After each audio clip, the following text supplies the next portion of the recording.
Eu sei, mas eu não sei. Contemplação da morte. É uma palestra que foi dada por Ajahn Brahmavanso no Bodhinyana Monastery no ano 2000. Sabe sata maranti cha, marinsu cha marisare, tatevam marisami, natime eta samsayo. Muitos de vocês se lembrarão desses versos que entoei em Pali no início desta palestra. Eles significam: todos os seres estão sujeitos à morte. Faz parte da natureza deles morrer. E eu também vou morrer. Disso não tenho a menor dúvida. É um daqueles belos cânticos que temos no budismo. Ele está relacionado com o fato de que cada um de nós irá morrer.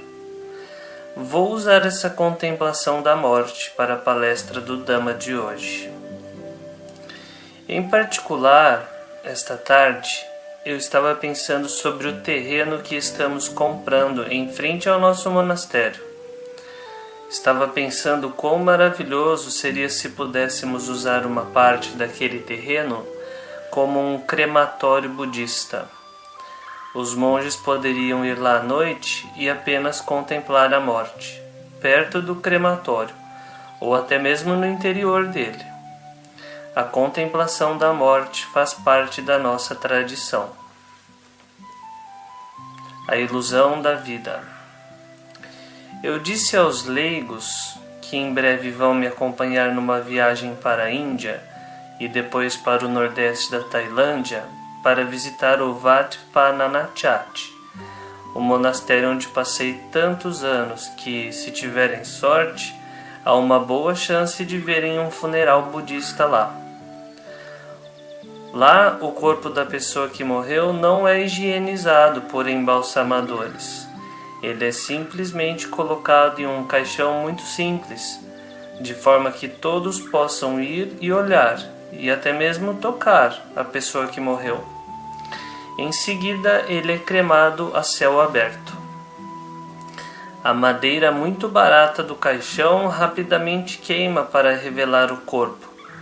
O corpo queima parte por parte, pouco a pouco, e você pode ver os membros do corpo se separando um dos outros. Você pode ver o crânio estalar e explodir, e todas as outras partes do corpo, no final, simplesmente consumidas pelo fogo. Depois de muitas horas, tudo o que restam são os ossos. Ter a oportunidade de ver a morte em seu estado cru é um privilégio maravilhoso na vida. Por higienizar a morte, estamos preservando a ilusão da vida. A ilusão é de que a vida vai durar para sempre. Todo o propósito da vida é apenas a busca de prazeres e diversões e o acúmulo de riquezas. Na perspectiva da morte, todas essas coisas tolas que fazemos na vida parecem ser tão obviamente estúpidas. Nós as vemos como coisas que são completamente sem valor. Ouvimos recentemente de um par de monges que largaram os mantos. Se eles apenas pudessem ter ido a um funeral e tivessem a oportunidade de assistir a um corpo sendo queimado, eles poderiam ter sido capazes de se verem naquelas chamas. Um dia isso certamente irá acontecer com eles. Toda a busca pelos prazeres sensuais para ter relacionamentos, casar-se, ter casas, acumular riquezas e carros, ter experiências, ir até a Amazônia ou fazer caminhada no Himalaia. O que tudo isso significa diante da morte? Ashoka foi o imperador da Índia que se tornou budista. Ashoka tinha um irmão chamado Vatasoka, que parecia ser completamente não espiritual e que estava imerso nos prazeres sensuais. Sendo irmão do imperador, este lhe proporcionou muitas oportunidades para se entregar a esses prazeres. A fim de levar seu irmão para a compreensão do Dhamma, Ashoka montou uma armadilha para ele. Vou contar a história com alguma licença literária. O imperador estava em seu banho enquanto suas vestes e insígnias foram colocadas do lado de fora. Ashoka tinha combinado com um de seus conselheiros mais próximos para estarem andando junto com seu irmão e, como que por acaso, para passarem pela casa de banho. Apontando para as vestes do imperador sobre um banco, os conselheiros disseram ao irmão de Ashoka: "Por que você não as experimenta? Quem sabe, um dia, quando seu irmão morrer, provavelmente você será o imperador. Experimente-as, vá em frente, vai dar tudo certo."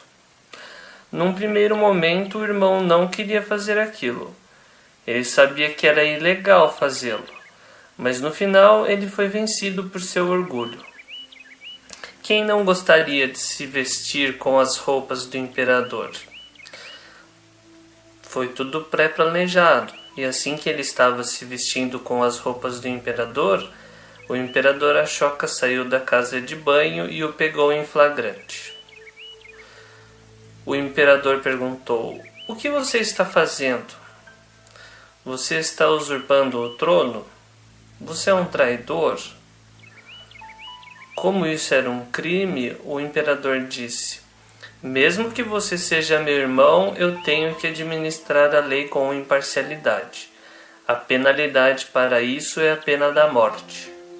Apesar dos apelos desesperados do seu irmão por misericórdia, o imperador insistiu em manter a lei e que seu infeliz irmão fosse executado. No entanto, ele acrescentou: "Vendo que você é meu irmão, e o tanto que você gostaria de ser imperador, pelos próximos 7 dias você pode desfrutar de todos os prazeres de um imperador, mas você não terá de cuidar de nenhuma das responsabilidades. Você pode desfrutar do meu harém. Você pode ter tudo o que quiser comer. E qualquer entretenimento que eu desfrute, você pode desfrutar também. Os prazeres do imperador serão seus por 7 dias, mas depois de 7 dias você vai ser executado." Em seguida, o imperador saiu. Após 7 dias, o imperador Ashoka convocou seu irmão para o local da execução. O imperador lhe perguntou: "Você desfrutou do meu harém com todas aquelas belas mulheres?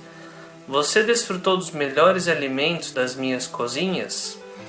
Você desfrutou dos meus músicos e outros artistas?" O irmão olhou para o chão de ombros caídos e disse: "Como eu poderia desfrutar de tudo isso? Eu não pude nem ao menos desfrutar de uma noite de sono. Como se pode desfrutar de alguma coisa quando se sabe que está prestes a ser executado?" O imperador sorriu e disse: "Agora você pode entender. Sejam 7 dias, 7 meses, 7 anos ou 70 anos, como você pode desfrutar dos prazeres sensuais, tais como sexo, esportes, filmes, viajar, acumular posses?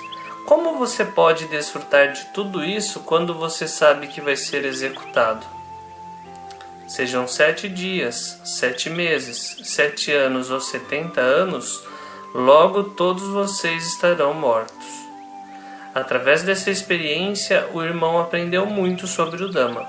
Ele se tornou um praticante budista dedicado a partir daquela ocasião e manteve os preceitos. Seu insight sobre o significado da morte deixou claro para ele o que era importante na vida. O Buda queria que seus discípulos contemplassem a morte da mesma forma. É como se todos vocês estivessem indo ser executados. A vida é uma sentença de morte. Neste monastério, estamos todos no corredor da morte, mas não sabemos como a execução vai ocorrer. E não sabemos exatamente quando. A filha de um tecelão certa vez respondeu a uma série de perguntas do Buda: "Eu sei, mas eu não sei. O Buda sorriu e reconheceu a sabedoria dela.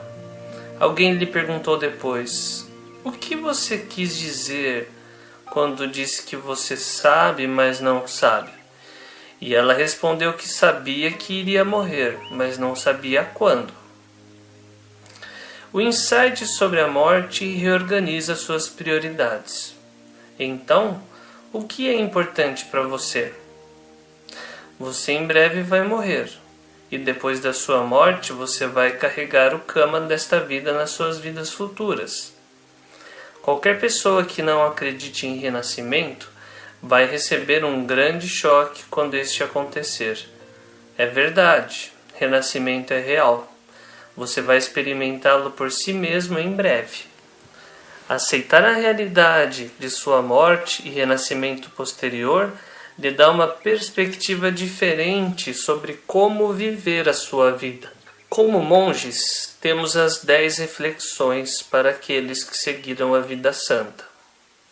A 10ª é uma reflexão sobre o nosso leito de morte. Faz parte da tradição perguntar a um monge em seu leito de morte: quais dhyanas você realizou?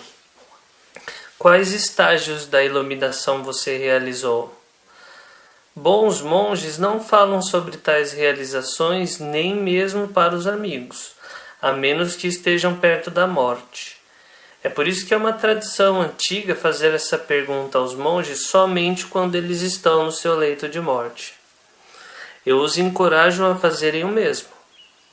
Perguntem aos seus companheiros monges quando eles estiverem perto da morte: o que vocês alcançaram? O que vocês realizaram? Tal questionamento traz um senso de urgência para o que estamos fazendo nesse monastério. Não queremos viver por anos e anos neste ou em outros monastérios, indo de um lugar para outro no mundo monástico budista e então descobrir no final da nossa vida que não estamos nem um pouco adiante nesse caminho para a libertação se comparado com o ponto de onde começamos.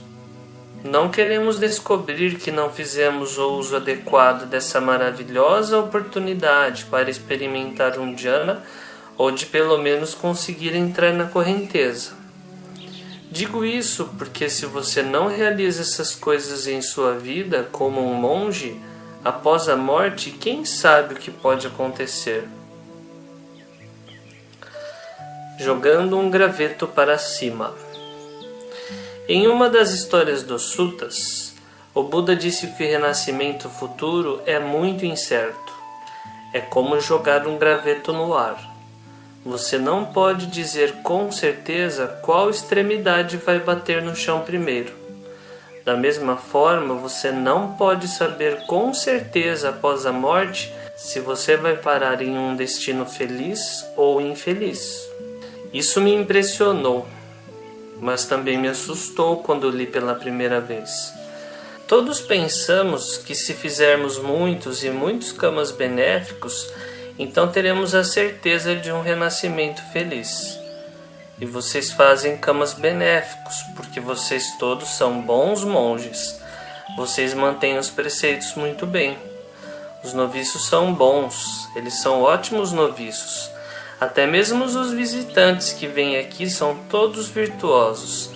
Eles são seres de bom coração em sua maioria. Comparados com os seres do mundo, vocês são anatta. No entanto, mesmo que você tenha uma vida muito virtuosa, mesmo que você seja um monge durante muitos anos nesta vida, se você não realizar o estágio de entrar na correnteza, então você não pode ter certeza de qual renascimento se seguirá. Tudo o que se pode conseguir fazendo muitos karmas benéficos é tornar uma extremidade do graveto mais pesada. Então a probabilidade da extremidade mais pesada do graveto bater no chão primeiro e seu karma benéfico amadurecer em um renascimento feliz são maiores. Mas o Sutta diz muito claramente que apesar de uma extremidade ser mais pesada, de vez em quando a extremidade mais leve do graveto bate no chão primeiro. Assim, mesmo se você fizer muitos karmas benéficos, O karma prejudicial que você realizou, seja nesta vida ou em vidas anteriores, ainda está lá. Por causa desse karma prejudicial, que não foi esgotado até o momento, sempre há uma possibilidade de ocorrer um renascimento muito infeliz. Esse é o terror do Sansara. Não é só envelhecimento, enfermidade e morte nesta vida. É também o envelhecimento, enfermidade e morte em vidas futuras. Em vidas menos prazerosas do que as que você está vivendo agora. Mesmo que você seja um bom monge, um bom noviço ou um bom praticante leigo, ainda é incerto qual será o seu renascimento. Esse fato faz com que você ponha mais esforço em seu caminho espiritual, e isso o torna mais diligente. De onde vem a diligência? De onde esse esforço surge? Ele só surge quando você vê quão perigoso é o renascimento. Dei uma palestra ontem à noite para os praticantes leigos sobre a meditação de abrir mão, letting go, de simplesmente não fazer nada. Para ser capaz de não fazer nada, você tem que ser capaz de entender que não fazer nada é algo importante, que abrir mão é algo valioso na mente. Simplesmente se sentar para meditar é uma questão de vida e morte, mais importante do que qualquer outro assunto. A meditação é mais importante do que nossas finanças, nossos relacionamentos, nossos filhos, nossos veículos ou nossas posses. É mais importante ainda do que sair de casa e trabalhar para a comunidade. É mais importante do que qualquer outra coisa, porque é a única maneira de colocar um fim no sofrimento. Acumulação de riqueza, que sentido tem isso? Tudo isso desaparece quando você morre. Entregar seus prazeres da vida, mesmo que você consiga obtê-los em grandes quantidades, geralmente só trazem muitas frustrações. Se você obtém muitos e muitos prazeres nesta vida, e daí? Eles sempre desaparecem na dor e no nevoeiro do envelhecimento. Uma das coisas que você percebe na vida, à medida que você envelhece, é que a maioria dos prazeres da vida ocorre nas fases iniciais, e aquilo que lhe é deixado para as fases finais são as dores da vida. Sabendo disso, vendo os perigos da vida, por que alguém se envolve com todas essas perdas de tempo? Podemos por aí ensinando os outros, ou escrevendo livros para os outros e divulgando o Dhamma. Mas isso é realmente o nosso dever nesta vida? Muitas pessoas estão divulgando o Dhamma, mas pouquíssimas pessoas estão realizando o Dhamma. Às vezes você se pergunta o que elas estão divulgando no final das contas. Se você não realiza o Dhamma por experiência direta, você corre o risco de divulgar sujeira, e as pessoas vão dedicar-se a essa sujeira pensando que é o Dhamma. Às vezes as pessoas dão ensinamentos sujos, e todos pensam o quão iluminadas elas são, mas é tudo Dhamma impuro. Não é o verdadeiro Dhamma. Elas não realizaram o Dhamma por si mesmos. Isso é uma grande vergonha para este mundo. Nós realmente não precisamos tanto de pessoas divulgando o Dhamma quanto precisamos de pessoas realizando o Dhamma. Quando você começa a refletir sobre a morte, tudo começa a ficar muito claro. Você percebe o quão tolo você tem sido. Durante minha vida desperdicei muito tempo, quando realmente não tinha tempo a perder. Quando olho para trás, para os meus primeiros anos como monge, eu desperdiçava muito tempo, mas felizmente tive também meditações boas. Agora, como um monge de 49 anos de idade, não posso me dar ao luxo de perder mais tempo. Eu olho para todas as oportunidades que os jovens têm, e algumas vezes, eles não fazem um bom uso dessas oportunidades. Eles não passam o tempo em suas cabanas ou em seus caminhos hora após hora, praticando andando e sentado, andando e sentado. Eles não usam o intervalo de tempo entre caminhar e sentar para estudar os suttas e contemplar o seu significado. Se você está perdendo tempo, isso não é uma vergonha? Aqui temos um dos melhores monastérios no mundo e algumas das melhores instalações. De todos os monastérios que já visitei, esse é um dos melhores. Não há nada melhor. Algumas vezes viver em uma floresta demanda muito esforço. Nos monastérios de floresta que conheci na Tailândia, você tinha que despender grande parte do dia apenas andando uma longa distância para esmolar alimentos, e então trabalhar no monastério na parte da tarde. O tempo para meditar em reclusão era muito limitado. Dessa forma, reflitam o seguinte: não sei por quanto tempo vou ter essas instalações. Não sei por quanto tempo vou estar saudável o suficiente para fazer isso. Há suficientes monges por aqui com problemas nas costas ou com problemas nos joelhos, com problemas nisso ou naquilo. Se você é um monge saudável, ou mesmo um monge razoavelmente saudável, se você pode fazer meditação sentada, cruzar as pernas, endireitar as costas sem muita dor, você é extremamente favorecido. Você não vai estar sempre assim. Aproveite essa oportunidade agora. Não é apenas o seu corpo que vai morrer. A sua boa saúde vai morrer, sua energia vai morrer e as suas oportunidades vão morrer. Assim, reflitam sobre a morte. Como se diz nos suttas, como se o seu turbante estivesse em chamas. Em outras palavras, a morte dá precedência à prática. Ela faz do nobre caminho óctuplo a coisa mais importante do mundo. Ela dá ao caminho uma prioridade sobre todo o restante. Seria maravilhoso se as pessoas tivessem tal entendimento da morte ao nível que elas estivessem conscientes deste fato durante todo o tempo. Seria maravilhoso se elas tivessem tal nível de atenção plena que sempre as relembrasse que a morte está à espreita. A morte pode acontecer a qualquer momento. Portanto, o que é importante para mim é desenvolver o nobre caminho óctuplo o máximo que puder, tão profundamente quanto puder, para que possa experimentar os jhanas. É importante que eu possa realizar os caminhos e frutos supramundanos dessa prática. É importante que eu possa me libertar. Libertar-me, antes de tudo, dos renascimentos inferiores e, eventualmente, de todo tipo de renascimento. Caso contrário, a morte se torna muito assustadora, mesmo para os grandes praticantes. Eles podem decair muito facilmente se não alcançarem essa segurança contra o cativeiro, essa segurança de ter colocado um fim em todos os renascimentos inferiores.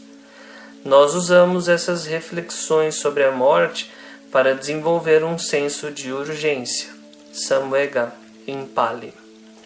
À medida que caminhamos pelo nobre caminho óctuplo, não devemos usar força. Nós não fazemos a prática, apenas permitimos que ela aconteça. Nós renunciamos a todos os outros assuntos em nossas vidas. Eu frequentemente percebi que se você apenas permitir que esse caminho aconteça, ele acontece de uma forma muito bela, muito poderosa e muito eficaz. O problema é que não permitimos que o caminho aconteça. Estamos muito ocupados fazendo outras coisas. É bastante claro o que deveríamos fazer. Conhecemos a seção do nobre caminho óctuplo sobre a conduta virtuosa, linguagem correta, ação correta, modo de vida correto. Todos nesse monastério, mesmo se você estiver aqui temporariamente, podem marcar como cumprido esses 3 fatores do nobre caminho óctuplo. Você os estará cumprindo enquanto estiver mantendo as regras e os preceitos deste monastério. Agora, quanto ao esforço correto, é uma pena que tenhamos que traduzir esse termo para o português. Assim que você fala esforço correto, as pessoas pensam em lutar e se debater, forçar, controlar, fazer. Se pudermos de alguma forma transformar nossas mentes para o esforço sem fazer, para a prática de abrir mão, então ganhamos alguma compreensão mais profunda sobre o que realmente significa o esforço correto. É o esforço de abrir mão, não o esforço para acrescentar coisas ou para se livrar de coisas. Essa é uma das coisas mais difíceis para a mente ocidental entender. Frequentemente as pessoas desperdiçam muitos anos e muito do seu tempo só por se esforçarem de forma demasiado dura. São os arahants e as pessoas que têm grande sabedoria que não têm nenhuma dificuldade. Aqueles de vocês que estudaram Pali já passaram por trechos assim várias e várias vezes. Dhyanas são fáceis para os sábios. Estes são alcançados sem nenhuma dificuldade. Você deve refletir sobre como esses estados podem ser alcançados sem dificuldade. É porque essas pessoas conhecem o caminho para entrar nos dhyanas. Esse é o caminho da nenhuma dificuldade. Portanto, não o torne difícil. Se você puder abrir mão, desembaraçar-se do passado e do futuro, então não há dificuldade. Deixe o passado e o futuro morrer por você, de modo que você só tenha o momento presente. Deixe todos os pensamentos morrerem, então não há dificuldade. O que significa você morrer para todo o seu passado? Todas as coisas que lhe aborreceram e todas as preocupações em relação ao passado, tudo passou. E quanto ao futuro, quem sabe? O momento presente é a única coisa que você realmente tem. Quando você morrer, seu corpo e todas as suas preocupações serão tiradas de você. Com o que você estava preocupado? Abra mão de tudo isso. Permita que os seus pensamentos e mais pensamentos morram. Quando uma pessoa morre, frequentemente, nos primeiros momentos após a morte, há um silêncio na mente. Antes do corpo feito pela mente poder começar a nomear as coisas e conceitualizar sobre o que está sendo experimentado. Pelos primeiros segundos, ou até mesmo mais tempo, é um tempo de silêncio, um tipo diferente de percepção. Isso é semelhante ao que se pode fazer na meditação. Abra mão da tagarelice interior, deixe que ela morra, como se você estivesse morrendo. Muitas pessoas tiveram experiências espirituais quando estiveram próximas da morte. Em muitas tradições, elas têm experiências de morrer para o mundo e depois se tornarem sábias. A experiência que os monges Theravada na nossa tradição têm é que quando eles entram em dhyanas, eles morrem para o corpo e tornam-se sábios para a natureza da mente. Essa experiência de permitir que tudo desapareça é tão semelhante ao processo de morrer que a reflexão sobre a morte pode muito facilmente ser incorporada na prática que leva aos dhyanas. Morra para o passado e para o futuro. Morra para os seus pensamentos. Morra para o corpo e, eventualmente, morra para a respiração. Quando você for meditar, é como se você fosse dar o seu último suspiro. Em outras palavras, seu corpo torna-se imóvel, igual a um cadáver. Você se desapega completamente da respiração e então mergulha no nimitta. É muito parecido com a hora da morte de uma pessoa. Elas se desapegam do corpo e mergulham na luz, que é a mesma coisa que o nimitta. Na verdade, estamos falando de um estado amata, estado imortal. Amata é uma palavra usada em Pali. A palavra morte, marana, é sempre usada com relação à morte de um corpo.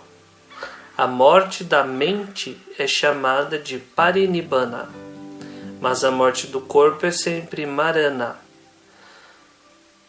O particípio passado de marana é mata, morto ou morreu. Mas você sabe o que realmente não morre? Se você já contemplou isso através da meditação profunda, você sabe que é esse fluxo de consciência. É isso que segue após a morte. Nesse sentido, o fluxo de consciência é a mata, porque ele está além da morte física. É isso que pode renascer no reino da matéria sutil ou no reino imaterial. No entanto, isso não é o fim das coisas. Acho que a palavra amata era popular na época do Buda, porque, assim como a maioria das pessoas, mesmo na atualidade, quando falavam sobre algum tipo de salvação, era sempre uma ideia materialista. Era a ideia de entrar em um estado de amata, de imortalidade, onde elas poderiam ser para sempre, sem ter que se preocupar com a morte. Algum tipo de reino celestial, uma espécie de reino da eternidade. Talvez a forma como o Buda usou a palavra amata foi extraindo-se desse uso popular e dando-lhe um significado diferente. Mas pela experiência, o que não morre é o fluxo de consciência, manovinhana. Nos jhanas você pode realmente saber o que é a consciência na mente através da experiência direta. Nos jhanas é como se o corpo tivesse morrido junto com todas as concepções do mundo, todas as sensações, todos os assuntos relacionados com o mundo e o corpo. Então, realmente os jhanas são estados parecidos com a morte, no sentido do corpo ter desaparecido para a mente. Os mundos do passado e do futuro se foram, eles desapareceram. Todas as suas aquisições se foram, elas desapareceram. Todos os seus pensamentos se foram, eles desapareceram, juntamente com todo o lutar e fazer. O ir e vir se foram. Você pode me entender? Você consegue entender o que a palavra morte significa? Significa transcender esse corpo, é abrir mão desse corpo. O problema é, obviamente, que quando a maioria das pessoas morrem, elas vão renascer de novo, e então têm de morrer mais uma vez. Elas continuam fazendo isso porque elas não morrem totalmente para o mundo, morrem um pouco, mas ainda querem experimentar um pouco mais. Então você tem que aprender a desenvolver a meditação de abrir mão. Esse esforço que abandona todos os planos e ocupações, todos esses grilhões pequenos, todos aqueles pequenos nós que amarram você a este corpo mundano.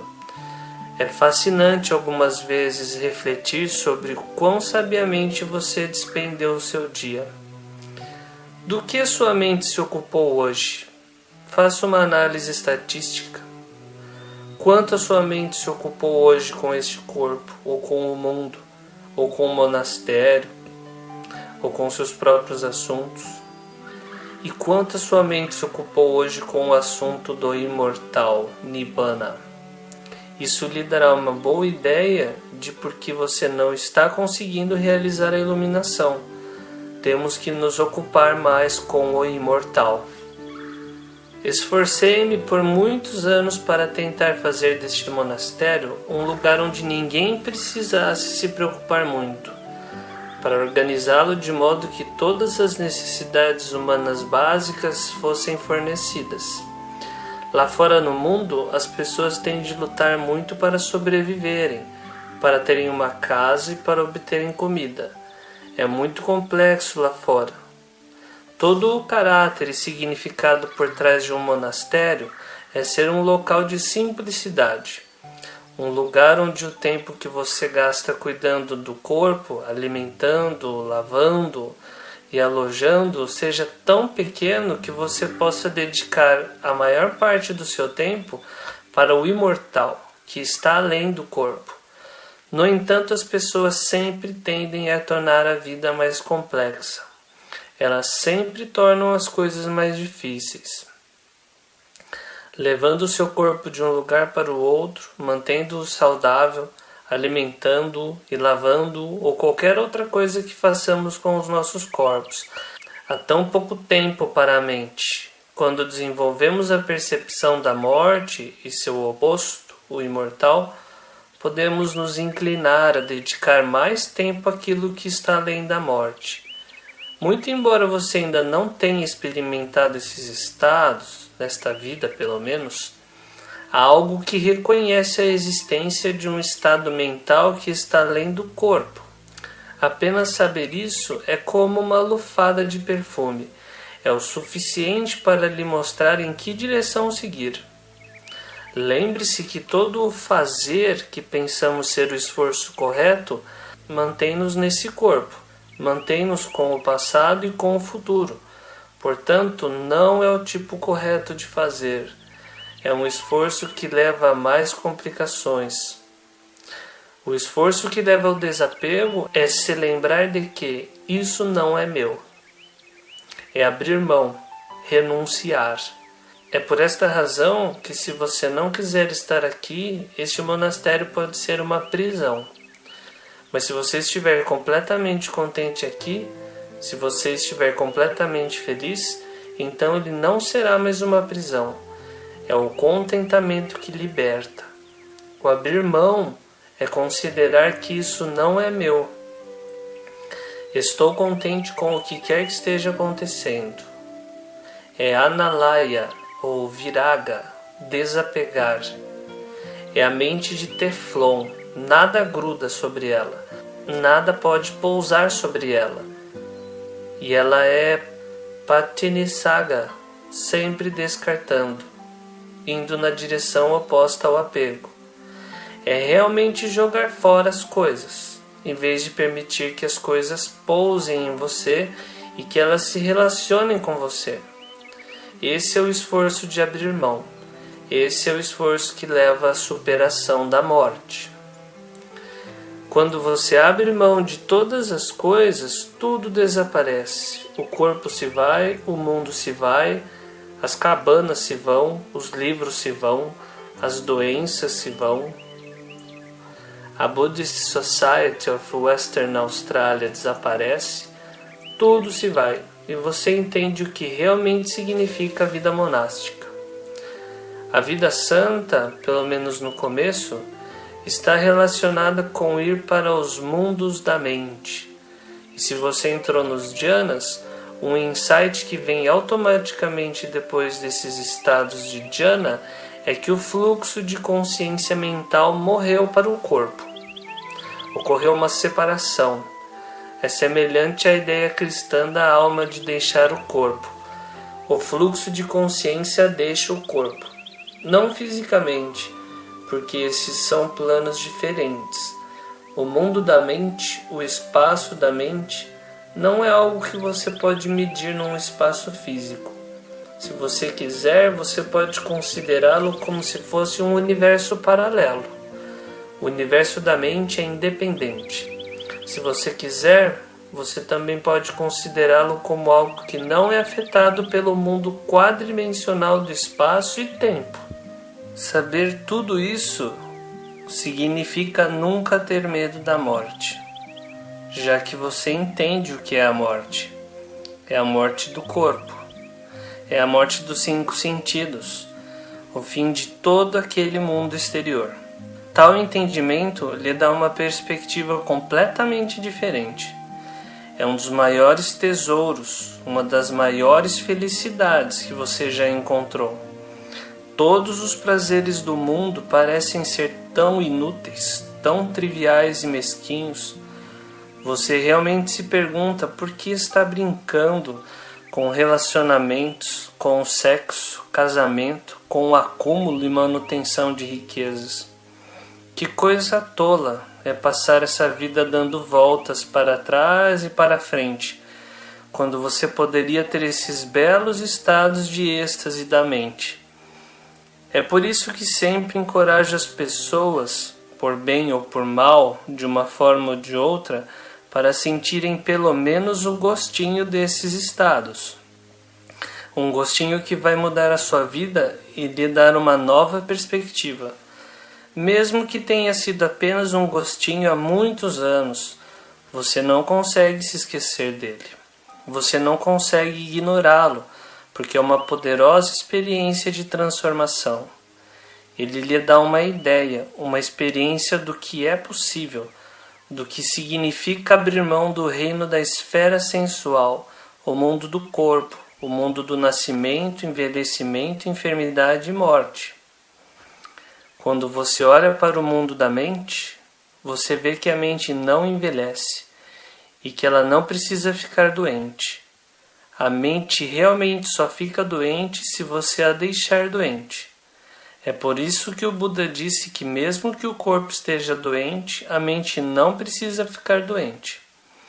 Dessa forma, mesmo que o corpo esteja doente, não deixe que a mente fique doente também. O fluxo de consciência pode estar completamente alheio a isso. Se você puder fazer isso e completamente abrir mão do mundo do corpo, então você pelo menos vai ser um anagami, um que não retorna. Quando você morrer, você renascerá nas moradas puras. Vai brincar lá por alguns poucos éons e de lá, Nibbana. Eu realmente não deveria dizer isso, mas não é uma má maneira de sair do Sansara. O Buda estaria bem correto em me criticar por advogar algum tipo de existência, mesmo que seja nos mundos dos anagamis. O Buda diz que não é algo que vale a pena. É melhor realizar Nibbana o quanto antes você puder. Nibbana é como um outro nível de morte. É o fim da mente. A morte comum é a morte das coisas relativas ao corpo, a morte deste mundo. O abandono de todas as aquisições e a separação de tudo aquilo que você amava. Envelhecimento e enfermidade são apenas os mensageiros da morte, os precursores, apenas os sinais de que a morte está chegando. A morte está chegando. São como aquelas primeiras cobranças que você recebe, os primeiros lembretes, dizendo que se você não pagar, dentro de poucos dias você será levado ao tribunal. Eles são os sinais de advertência, e de repente a morte simplesmente ocorre. Envelhecimento e enfermidade, as duas fazem parte da morte. É incrível como as pessoas podem completamente negligenciar e negar esses sinais de alerta. Elas envelhecem e acham que ainda vão viver por muito tempo. Elas ficam doentes, e elas pensam que vão melhorar sempre. Esses são os sinais de alerta de que a morte está chegando. Se você tem um problema nas costas hoje, isso é um sinal de alerta de que a morte está chegando. Se você tiver uma dor de cabeça ou de estômago, se você sentir uma falta de energia, ou mesmo se você teve apenas um resfriado, é a morte chegando. Sempre se lembre disso. Esses sintomas são como a morte batendo na porta. Você pode ainda não estar completamente preparado para ela, mas isso realmente não importa. A morte simplesmente vai arrombar, assim como um invasor de casas, e vai arrastá-lo, esteja você pronto ou não. Então é bom estar preparado. Você faz isso se preparando para abrir mão desse mundo. Este mundo é útil na medida em que fornece um meio para a vida santa ser vivida. Esse corpo é útil na medida em que fornece um veículo para que você possa se sentar e meditar e realizar os dhyanas e os insights que se seguem, que permitem a superação do sansara. Esse é todo o propósito do corpo, o objetivo dos sentidos e o propósito da vida. No entanto, as pessoas que não conhecem o propósito da vida, o sentido da vida, apenas desperdiçam seu tempo e fazem coisas tolas. Elas dão voltas e voltas, como crianças num carrossel, pensando que é tão bom, tão maravilhoso e tão agradável. Fazer a reflexão sobre a morte repetidas vezes permite que você abra mão de um monte de buscas inúteis na sua vida. Mesmo aqueles de vocês que são monges sêniores nesse monastério, o que vocês realmente querem realizar? Vocês podem morrer esta noite. O que é importante para vocês? É terminar aquela carta ou é meditar e realizar um dhyana? Você pode ter apenas uma semana ou duas, quem sabe? O que é realmente importante para você? Pouco antes da sua morte, você quer olhar para trás e poder dizer: eu usei essa vida adequadamente? Pelo menos realizei um dhyana? Ou ainda melhor, realizei um caminho ou fruto supramundano? Então você pode morrer tranquilo, porque você usou esta vida da forma como ela deveria ser usada. Você aproveitou as suas oportunidades. Então seja diligente, conheça o caminho e saiba o que funciona. Faça aquele esforço que é abrir mão. Lembre-se, isso não é meu. O corpo não é meu, esse monastério não é meu, minhas cartas não são minhas, minha família não é minha, meu passado, minha história não são meus, e nem mesmo o futuro é meu. Você não possui nada neste mundo.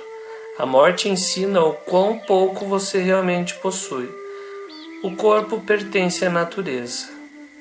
O passado pertence à fantasia. O futuro pertence à estupidez. Você não possui nada.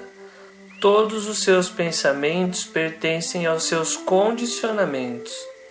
Você não possui nada, nada, nada.